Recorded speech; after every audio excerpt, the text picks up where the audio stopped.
I see lots of different industries being disrupted by the current technologies that exist today. I'll give one, for example, Chat GPT. Oh my gosh, yeah. I was going to ask you about this. Yeah, it is very good at writing legal copy because it turns out, a lot of legal stuff is boilerplate. And so the need for attorneys to do certain things, like maybe defend you in litigation, you're on a murder trial or something that's going on, yes, they need to argue that for you. But there's a lot of things that are going to be replaced. So the education system is designed to create a worker from the last century, not this century. Yep. And that's the problem. That's it. You just nailed it. I mean, okay, this is just for fun opinion, but I think it's right on line with what we're talking about. Should copywriters be nervous with the onset of ChatGPT? If I am a professional copywriter, I think I'm going to reference the inverse or inverted bell curve here. That if you are the person who write the slogan, just do it, you're going to be just fine. So the people at the very top in the advertising copywriting space, they don't need to worry. And the people who are writing like grandma's email for her user group, they're going to be fine too. It's the people in the middle that are usually going to get slaughtered here. But it's not all dark because, and I believe this, there's a sentiment going around the internet that says AI will not replace you. The person who uses AI will replace you. Because AI is not trying to take your job at all. It's just a tool. And so what we see a lot, and it's a very controversial topic that people push back and they bring up issues about copyright infringement and where does it get its data set from? And we did not consent to this and you're just stealing other people's work.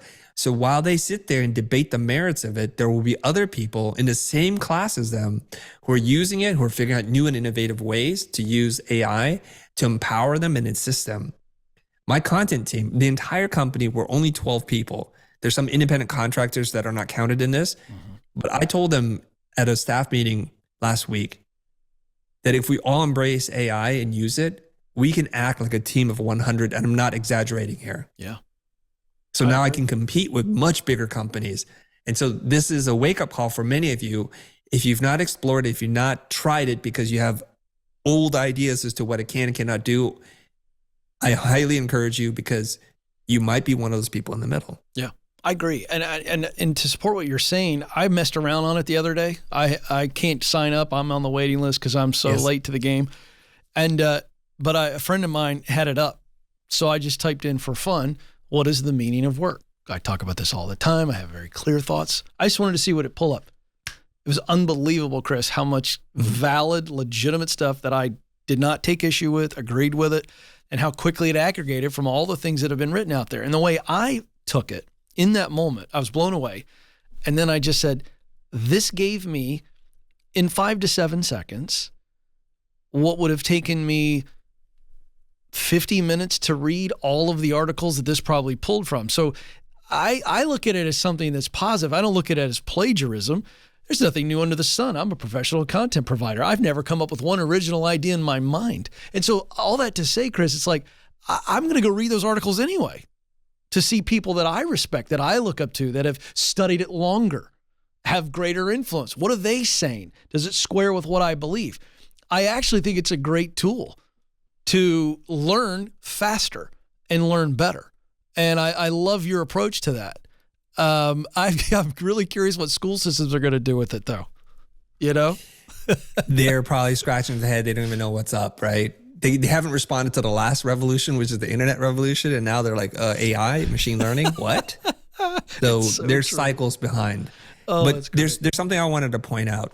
AI will not replace critical thinking. No. It will not replace philosophy, the humanities, rhetoric, logic, and history. No. You need to know those things. Now, I know history is a boring subject for most people, but now history becomes a very important thing because if you're trying to write and you say, I want to write it in the style of some obscure writer, poet who lived 200 years ago, you're going to be able to get the AI to do things that other people aren't looking. So if you have robots writing all the content, it's going to sound all the same. So in your play there, your quest to figure out what the meaning of work is, you could have asked it, write the answer in the style of Jim Rohn. That's right. Or write it in the style of Socrates. Yep, that's exactly right. And you get a totally different thing, right? Well, and it leads me to this. I love what you're saying, Chris. You listed things that AI won't replace. AI will never replace the human touch, or in other words, the human perspective. So let's bring it back to you and your team. You're highly sought after. You got clients coming in. They want what Chris brings and Chris's assembled talent. Now, you can use AI, but at the end of the day, whatever is brought to you, and I'm over my head here because I'm not an aesthetic designer, but I mean, at the end of the day, whatever the content is brought to you, you're going to have your human perspective, discernment, opinion. Yes? Yes, but we can't rest on that. No. We can't rest on that. So here's a couple of things I want to make your audience aware of, which is one, I am actually literally training a robot to replace me. I fed it my book. I've recorded over 1,800 videos. I've written multiple courses. Wow. And so I'm feeding it content, and it's an open version of ChatGPT, which doesn't have the same limitations. And to tie it back to this mission of teaching 1 billion people how to make a living doing what they love, obviously I can't do that. I'm one person. It doesn't scale. But if I can train a robot to talk like me, to think like me, to give you most of what it is that I do, like say 95% close enough, okay, I can serve so many more people. And then that way I can just handle some of the bigger things. Like, here's what I'm thinking about today. Right. What's wild about this is you can train the robot to think and act like you, to write scripts like you, to read it in your voice, and soon with a face that looks just like yours. And so it frees us up, not in the production of things, but the bigger question of life is, what does my life mean? What kind of impact do I want to make in the world? No question. And so it's going to free us up to these bigger things, and the people who are the deep thinkers will be at the top. Yeah, and I love that. And I agree, but it's going to allow you to scale, but it will never replace, that's past Chris.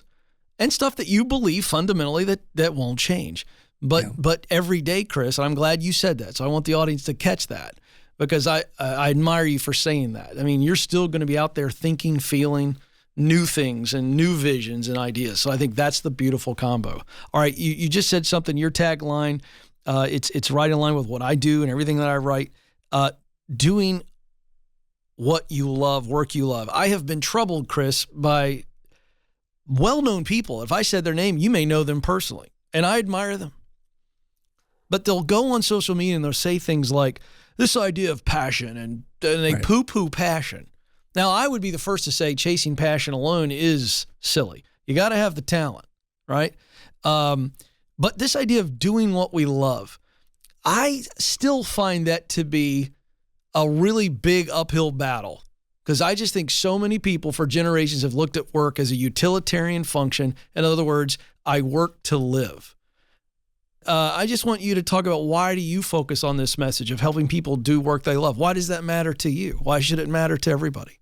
I think you've teed me up perfectly for something I want to share with your audience, which is, whether you're a religious person, you believe in stardust, cosmic, universal energy, vibrations and frequencies, it doesn't really matter.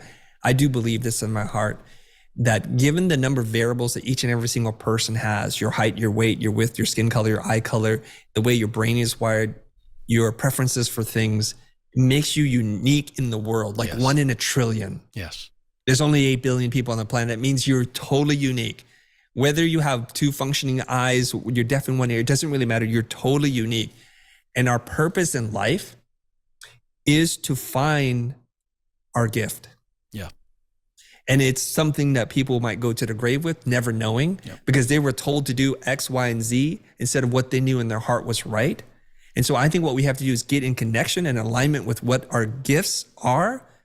And like gifts in the real world, they're meant to be given. Yep. So the first step is to find your gift, the unique combination that makes you one of one, not one of many, so that you're not easily replaced. And then to find a way to share that with an audience that needs what it is that you do. Yeah.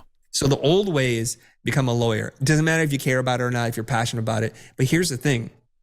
The person who's passionate about law, research, and litigation will destroy you every day in court, because it's not deep in your heart. Yep.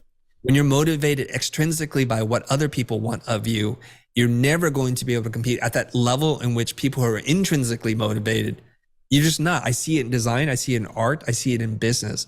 They're the ones who, okay, let's just take, for example, A lot of people were hot on NFT, right? And cryptocurrency. And as soon as that market bottomed out, all of them left. There's still a few people who are really believing in this in the long term, and they're the ones who are going to win. Yeah. So when the weather gets poor, people run. That's where you need passion. That's where you need conviction. And you need to be married to this concept. Like, my mission in life is to find my gift. As soon as I do, everything changes. And I'm not saying this on a theoretical level. I'm saying that from a personal experience. Yeah. I used to make commercials and music videos for a living. I also used to teach. Those two worlds were not the same. And in the meanwhile, I was running a business. It wasn't until YouTube that I was able to merge this passion for teaching, making commercials and music videos, and entrepreneurship, that I found my gift. And now what I'm doing is sharing that with the world, just like you are.